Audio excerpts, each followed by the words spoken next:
Welcome to Commercial Real Estate Pro Network CREPN Radio. Thanks for joining us. My name is J. Darren Gross.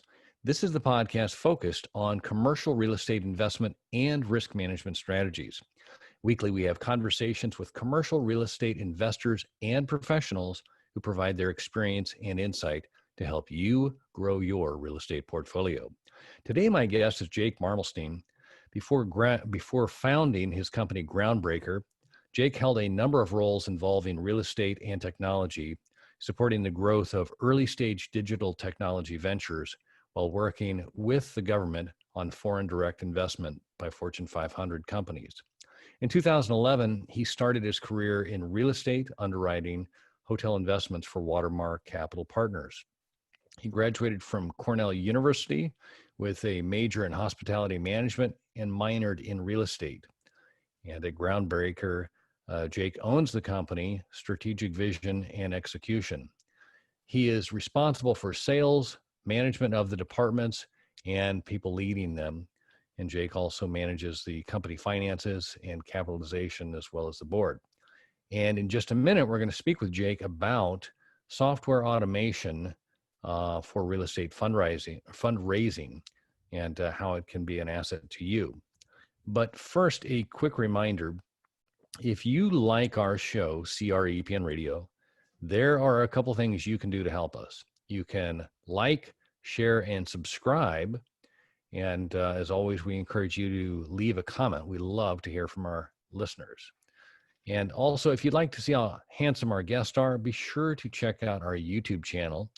And you can find us on the YouTube at Commercial Real Estate Pro Network. And again, we would love to have you consider subscribing to the channel. With that, I want to welcome my guest, Jake. Welcome to CREPN Radio. Thanks so much, Darren. Well, Jake, I am looking forward to our conversation today. But before we get started, if you could take just a minute and share a little bit more with your background with the listeners. Yeah, absolutely.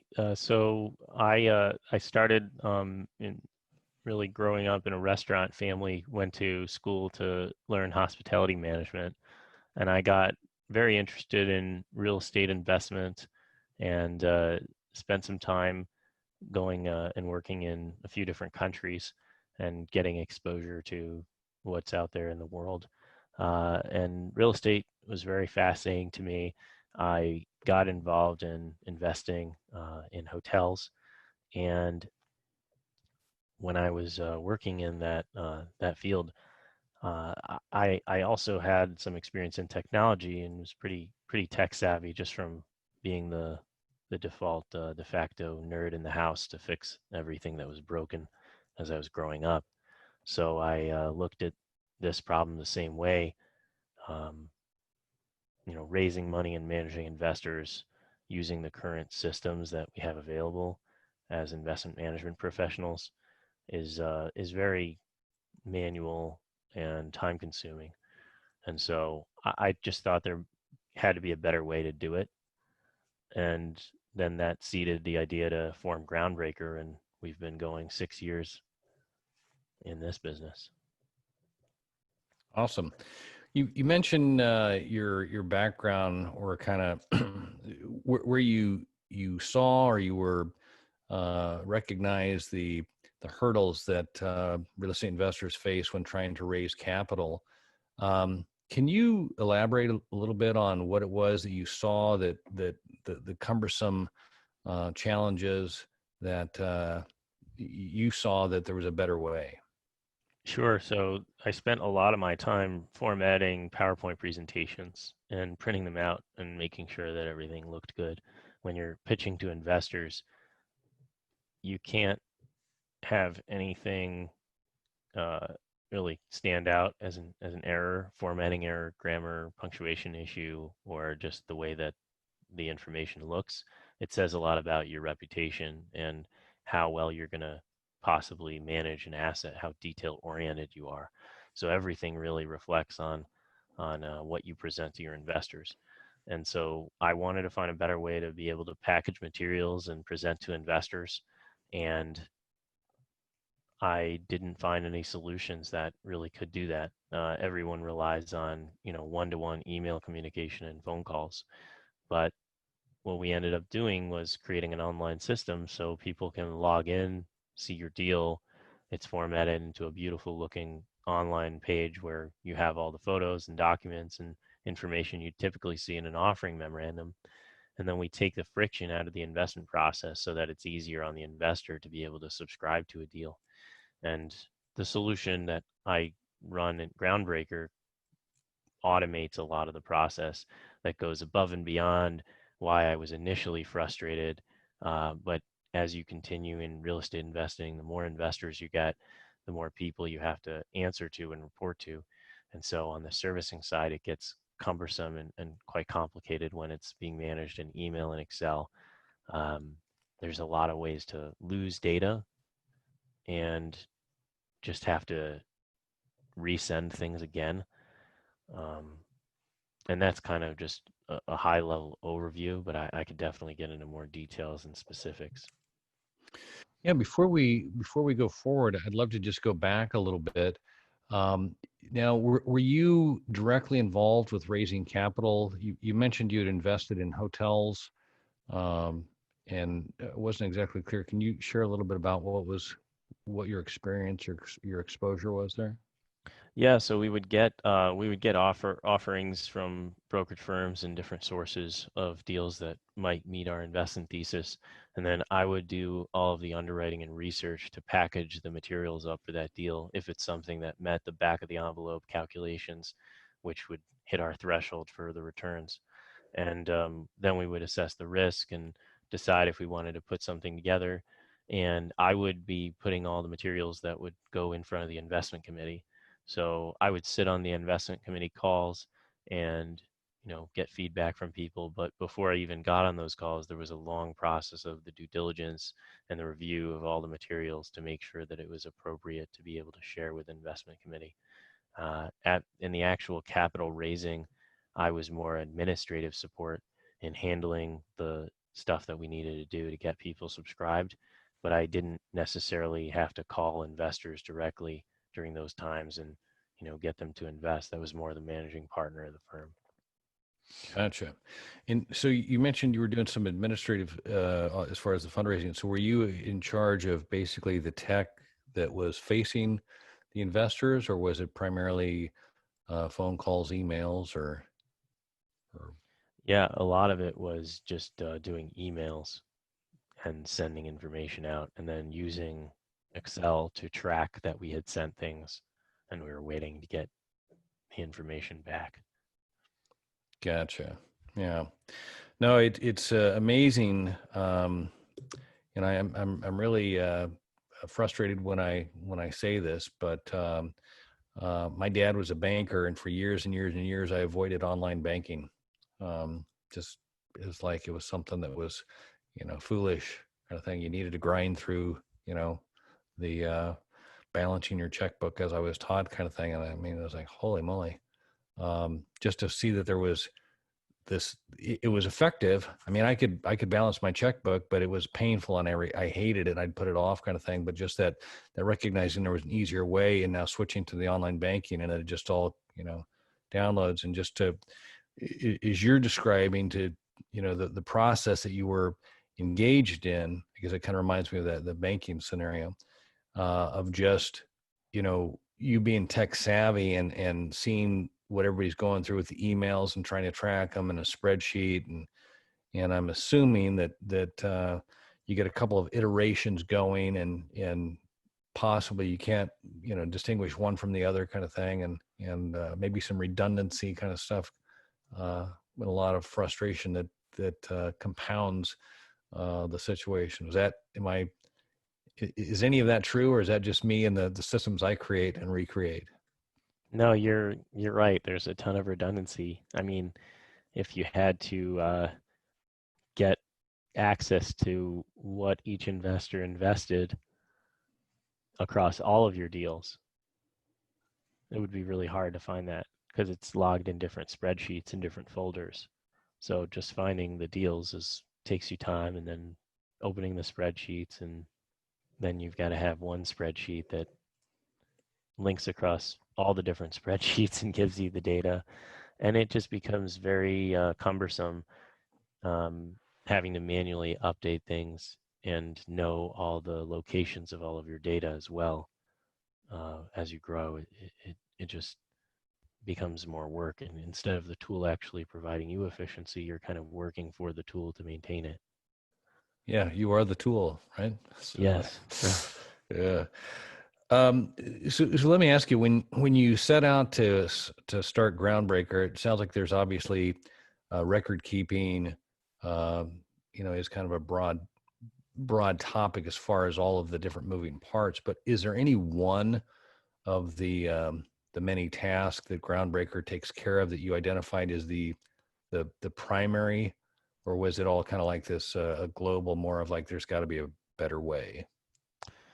The different workflows that we have feed into each other, but I would say that the big aha moment for groups is when they can put a deal out to investors and each person has their own account where they can log in, and you'll see that the deal fills up pretty quickly with offers. And it's something that happens automatically because the people that invest can go in themselves, see the deal, and make an investment and choose the account that they want to use.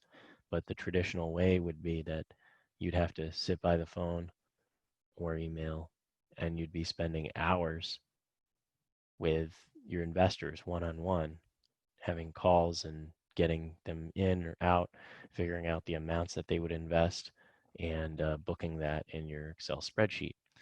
And when somebody can just put a deal out, say at 6:30 at the end of the day, and then they wake up the next morning, have dinner with their family, wake up the next morning, it's fully subscribed and waiting for wires to hit.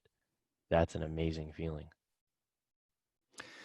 Yeah, uh, certainly wouldn't make somebody miss the anxiety producing waiting by the phone and or outbound calls, knowing you're missing calls, uh, all that kind of thing. That's pretty cool.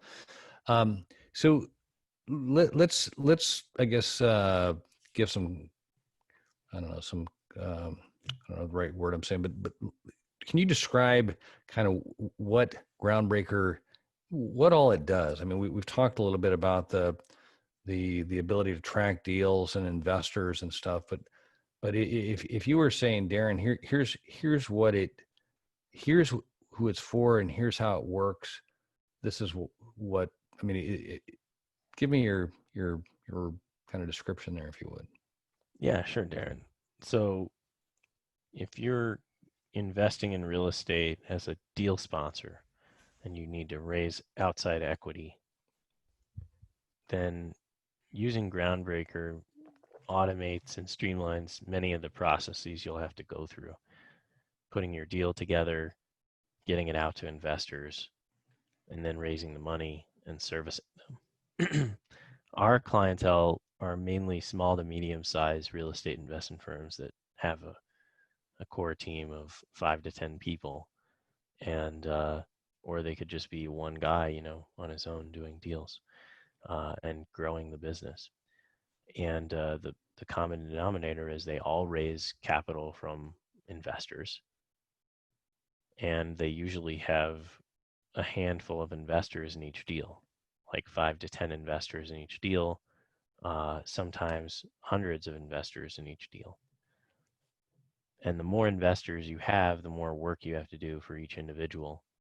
So, looking at Groundbreaker, using our tools, you increase your capacity from a one-to-one relationship to a one-to-many relationship among all of the workflows.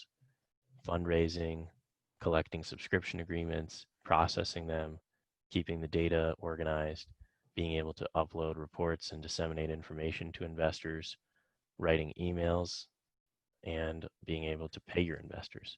So previously, each of those tasks you'd have to do with you doing one task for one investor. Now you can do the one task, but you can affect all of your investors in that deal at the same time. Nope, sounds pretty compelling. Um, especially if anybody's had any experience with just the manual task of doing all of these things and trying to keep it straight. A lot of excitement when you're raising capital and trying to get a deal closed. But if you are pulling your hair out, trying to keep up with it all, and I'm assuming frustrating investors, if somebody's excited to invest with you and they can't get a hold of you or missing opportunities, that probably doesn't speak well, or it probably turns them off to, like you mentioned earlier about your style or your ability to manage the project or the investment. You mentioned in the beginning that your primary task when you were working with the hotel investment company, that doing a lot of the PowerPoint presentations. Does the Groundbreaker platform, does it have basically some formatted presentations, whether it be raising capital or the deal or when the investors log in? Are there certain things that are formatted to make it a whole lot easier for the user? Yeah, it looks really professional when you go to the login page. It has your brand and a photo of your assets, and the investor can log in. So there's a nice place where they can go to from your website that kind of seamlessly bolts on. And then once they're in, there's a dashboard that they can see, and it shows how much capital they've contributed and how much capital they've just gotten back in terms of distributions and their return multiple. And then there's a place in there where they can track their investments, and they see a photo of the investment and what they have in it and their ownership, and then they can see any distributions that they've gotten out. And for new deals, they could see the deal cards summarized on a page that just gives high level information on the minimum investment amount, the return structure, and the amount that they're raising. And there's photos, so it looks visually appealing. It's organized and clean in the way that it looks. And then you can click on a deal and look at the detail and specifically evaluate the information on that deal. And it is formatted in a way that makes it easy for the deal sponsor to put together a presentation quickly in the same consistent format. There's sections that they can use to personalize it in whatever way they want for their specific offering. And it's going to come out the same every single time, and it's going to look the same. So there's a lot less work that has to be done on creating those deals and formatting them to look good. We're not necessarily a offering memorandum builder. You still need to know what you're going to put in there, but we make the process easier by providing somewhat of a template and a structure that's consistent every time. Got it. So you do have that branding look and feel. So it's, people see it, they've seen it before, they know it's you. Let's talk a little bit about security online and as an insurance broker. I know that's a big issue. How do you address the online security issues? Well, we take security very seriously because our solution handles personal identifiable information, and we have to store that in order to provide service to our clients. There's investor account information in Groundbreaker that is reused to be able to invest in deals, and we want to make sure that it's secure from the outside and the inside. So we use SOC 1, 2, and 3 compliant data centers for storing all the information. There's passwords for investors, and there's a backup two-factor authentication where your phone gets a text message to determine it's really you in order to get access. And that's available for both sponsors and investors. And then there's encryption practices when data is stored and when it's sent. So it's encrypted end to end. And then internally, we have certain processes to make sure that only certain people are accessing the data in our client base, and we can isolate problems. So, No, sounds like you stay on top of that. It's crazy some of the schemes that I've heard, and had clients fall prey to, and they seem crazy, but yet there's a way that a lot of people have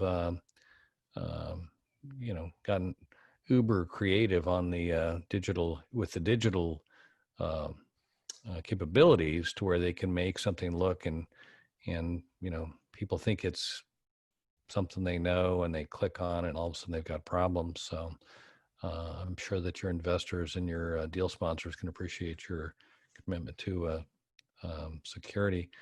Yeah, I wanted to say that with that, there's a lot of wire fraud in the real estate investment space. So we house all of the instructions in the portal. You have to be logged in to get access to them. There's creative ways that sponsors have come up with to be able to verify an investor is looking at the right instructions, such as sending them a text message and making sure that when they're about to wire, they have the right instructions, and verifying that they are indeed the person looking at it.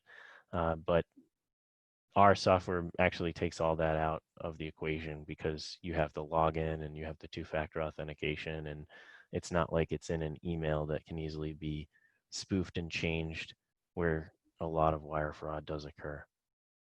Yeah, no, that's exactly where I've seen it and heard and talked to people about it. The email spoof. Somebody you get an email and even it used to be that it was like an email that looked like it was from somebody, but if you held your mouse over the address, you'd see that it was some crazy email address. But even now, I think they're hacking into your email, waiting for a communication that they recognize as an opportunity, and then sending instructions from you or to you or um, that are actually from your email, but the instructions are bogus and people. There's a link and people have lost. I mean, I know in one account it was over $1 million, and it was somebody they had worked with regularly. They knew them, and they did the instructions because $1 million was not like it was an ordinary amount for what they do. And but it's crazy. So I think that's something that I would think that users, whether it be the deal sponsor or the investors, would be of most interest in just the security of it, because it's one thing to have all the marketing pretty stuff, but when you're putting in your social security number and your accounts and dates of birth and all that identifiable information, you're basically given the keys for somebody that has some bad ideas to create a lot of havoc. So that's good. Yeah, the security aspect is really important to people. That's one of the main reasons they come to us. So. Got it. So in the field of this that the Groundbreaker is, are there a lot of competitors, or is this kind of, are you like one of the few? There's a handful of solutions that compete, and some of them are not specific to real estate. Some are pretty legacy and kind of have adapted or not over the years to offer solutions for real estate. But it's a fairly new space. I think the reason why is because real estate people aren't really that tech savvy and they're not equipped to shift their business. So there's not a lot of people who know the real estate space well enough to build a strong, powerful platform to mirror the workflows the way that they should be done. But I don't know. There's probably a lot of competitors that are going to be chasing after and joining. As soon as something gets hot and has traction, you usually see a lot of folks come in. So, Well, I mean that's kind of the nature of the business. If it's an opportunity, there will be competitors, which just kind of reinforces the fact that it is an opportunity. If there's no competitors, it might not be an opportunity. So, yeah. That's good. Talk about some of the feedback you've received from users. So on the feedback, I'll give like positive and constructive feedback because I can't say that everything is always you know, rainbows and pots of gold. So Groundbreaker does a good job at making things professional, adding that level of security and peace of mind, and giving sponsors the ability to automate their transfers, their ACH transfers. That's one of the features they really love. It's fast, it's reliable, it's intuitive. Got those comments the other day from somebody looking at the software who's going to sign on, and and that's all great. Like our bases really be easy to use and easy to understand, and also to be affordable. On the constructive feedback, we really, in order for us to accomplish more, we need to keep building into the solution.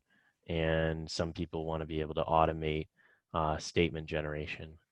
So we don't currently offer that. If you're reporting and you want to give personalized reports to investors, it's still something that people have to do manually if they want to add that personal touch above what's in our investor portal and what's already being reported on. For very complex distributions, we're not at the point where we can fully automate end-to-end a waterfall calculation, but we're working on it. So there's definitely things that people want us to be able to do when they store all their data with us. And just because software takes so long to build, it's just a work in progress. But yeah, but I think we're doing pretty well as it is, just with some of the functionality that we have.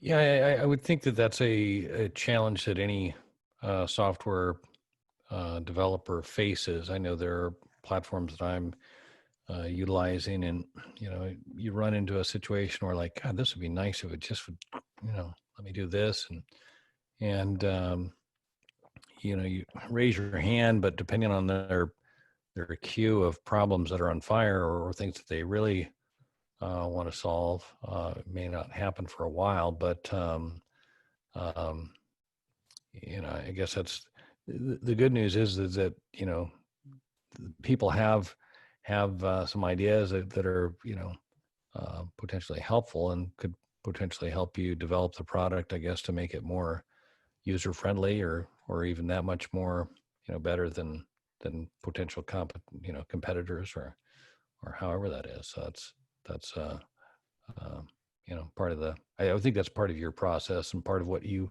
have to stay attuned to as a software uh, developer, just to make sure that you stay viable and you are the solution as opposed to not the solution, kind of thing. So Yeah, it's hard to just keep up with all the things that we could do. I mean, priorities are the hardest part, is picking the right thing to focus on at the right time.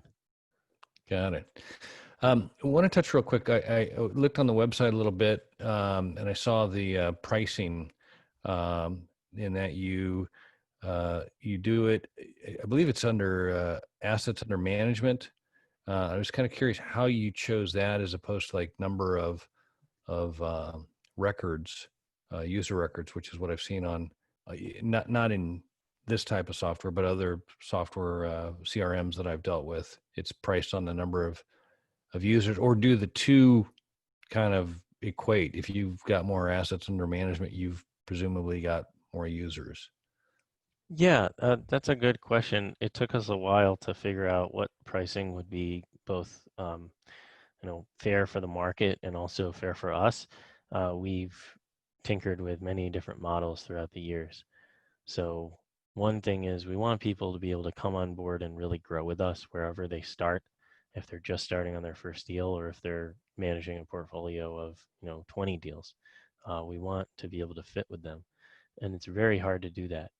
Um, there are weaknesses in this pricing model, uh, but it does cover more bases than most other pricing that we try to come up with. We like to be able to offer people the all-you-can-eat option, which is you can do as many deals as you want, you can have as many investors as you want, and there's no limits to your usage.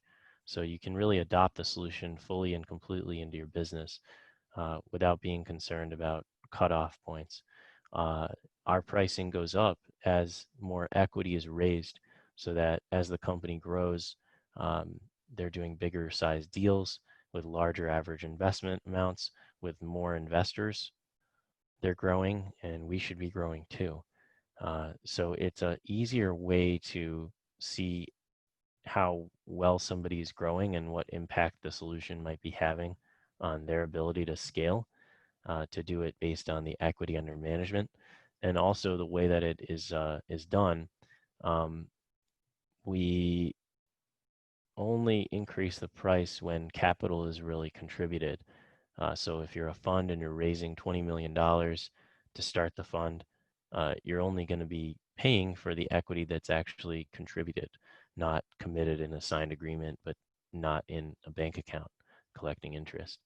Um, and we just determine that in the software. So there's tools that show you how much capital is contributed, and we're using the same information to base the pricing off of.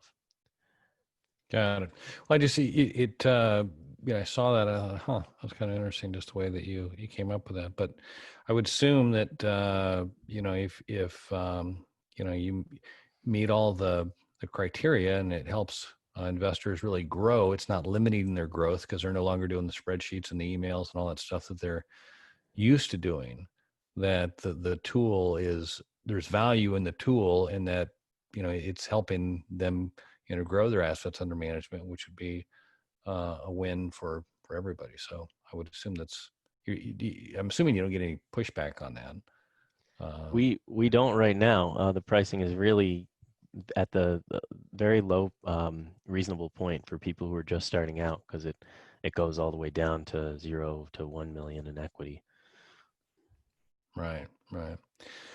Hey, I want to ask you real quick about COVID-19. It's kind of shuffled most of our sense of work with time and space. Has this affected Groundbreaker at all? Have you guys?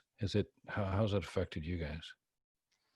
Well, as a company, we had to make swift moves to adjust our expectations on business and internal processes, and we addressed those very early in March. So we were ahead of many companies that dealt with this, but it ended up being, I think, a net positive for us, because we're working remotely and people are working remotely, having more time to be able to focus on how to improve their business. And they've reached out to us, and we've gotten a lot of interest in our solution, while people have been figuring out the deals that they were working on, whether they're going to move forward or not, and having to deal with property management situations. I think that was initially what people were occupied with, and so we saw a dip in activity then. But then, as soon as deals started to continue going, people were very interested in using this time to focus on how they can make their business more streamlined. Gotcha. Jake, I'd like to shift gears here for a minute. As I mentioned to you before we started recording, by day, I'm an insurance broker, and I work with real estate investor clients, and we assess risk and determine what to do with the risk. And there's 3 different strategies we typically consider. We look and ask, can we avoid the risk? If we can't avoid it, then we look to see, can we minimize the risk?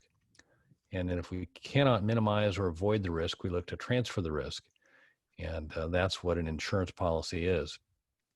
And I like to ask my CREPN radio guests if they can take a look at their business and their clients to identify what they consider to be the biggest risk. And again, for clarity, I'm not necessarily looking for an insurance-related answer. Risk is far and wide. But if you're willing, I'd like to ask you, Jake Marmulstein, what is the biggest risk? So, Darren, the biggest risk for Groundbreaker, in as I look at our business and what we're doing, is really managing expectations with people. Software is a living, breathing thing, and it is very challenging for people to evaluate who aren't typically software buyers, and a lot of people in real estate aren't. So our job is to be good stewards of good stewards to other people, treat them with respect, and give them the most transparent access to what's really going on and what really our product provides when they're evaluating it, and trying to understand how they can improve their business. And that's how we mitigate that risk of mismanaged expectations and somebody getting something that they think does X when it really does Y. And so it's about just education mainly. No, it's a risk that I think everybody faces daily, managing expectations, and how much easier it is if you can, start and stay on the straight and narrow, as opposed to letting somebody their expectations get ahead of them, or fall from what reality is. That's good. Jake, before we wrap up, where can the listeners go if they would like to learn more or connect with you? Yeah, everyone feel free to connect with me on LinkedIn if you want, and also go to groundbreaker.co. And if you're interested in finding out more about our solution, you can go to the instant demo button, fill out a form, and there's ways to get in touch from there. Got it. Jake, I can't say thanks enough for taking the time to talk. I've enjoyed talking with you and learned a lot, and I hope we can do it again soon. Same here, Darren. Thank you for having me. All right. For our listeners, if you like this episode, don't forget to like, share, and subscribe. Remember, the more you know, the more you grow. That's all we've got this week. Until next time, thanks for listening to Commercial Real Estate Pro Network's CREPN Radio.